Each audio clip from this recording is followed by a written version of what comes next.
મહાશિવરાત્રીના મેળામાં મિત્રો આ કાંટાવાળા બાપુને લઈને એક સૌથી મોટો ખુલાસો થઈ ગયો। આખરે મિત્રો તમે ક્યાંક ને ક્યાંક આ કાંટાવાળા બાપુનો વિડીયો તો જોયો હશે।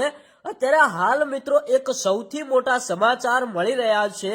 જૂનાગઢ મહાશિવરાત્રીનો મેળો એટલે કે 2026ના મેળાની અંદર મિત્રો ઘણા બધા દેશ વિદેશથી સાધુઓ આવ્યા હતા।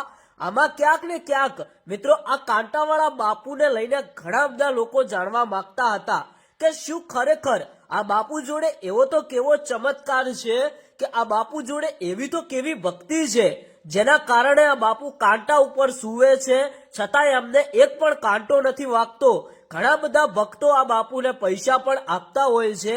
એમાંથી ક્યાંક ને ક્યાંક અત્યારે હાલ આ બાપુનો વિડીયો ફરી એકવાર સોશિયલ મીડિયામાં વાયરલ થતા ઘણા બધા લોકો નીચે કોમેન્ટ કરી રહ્યા છે કે શું ખરેખર આ બાપુ જે કાંટા ઉપર સૂવે છે એ કાંટા ભાઈ અસલી છે કે નકલી? શું ખરેખર આ બાપુને કાંટા નથી વાગતા કે કેમ?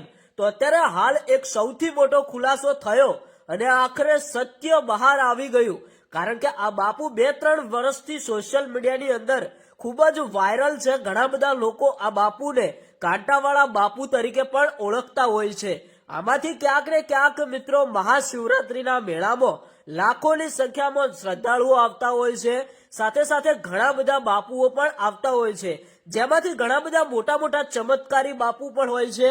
એમાંથી ભાઈ ક્યાંક ને ક્યાંક ફરી એકવાર આ કાંટાવાળા બાપુને લઈને સોશિયલ મીડિયાની અંદર સમાચાર ચાલી રહ્યા છે। તો શું ખરેખર આ બાપુ એમની ભક્તિ રિયલ છે? શું ખરેખર બાપુ કાંટા ઉપર સૂવે છે એ બિલકુલ સાચા છે? તો હા મિત્રો અત્યારે હાલ એક મોટો ખુલાસો થયો છે કે આ બાપુ જે ભક્તિ કરી રહ્યા છે એ બિલકુલ સાચી છે અને બાપુ એક સાચા કાંટા ઉપર જ સૂવે છે।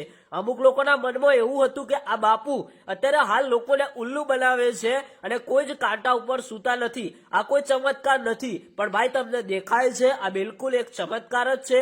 તમે શું કહેશો કોમેન્ટ કરીને જણાવતા જજો।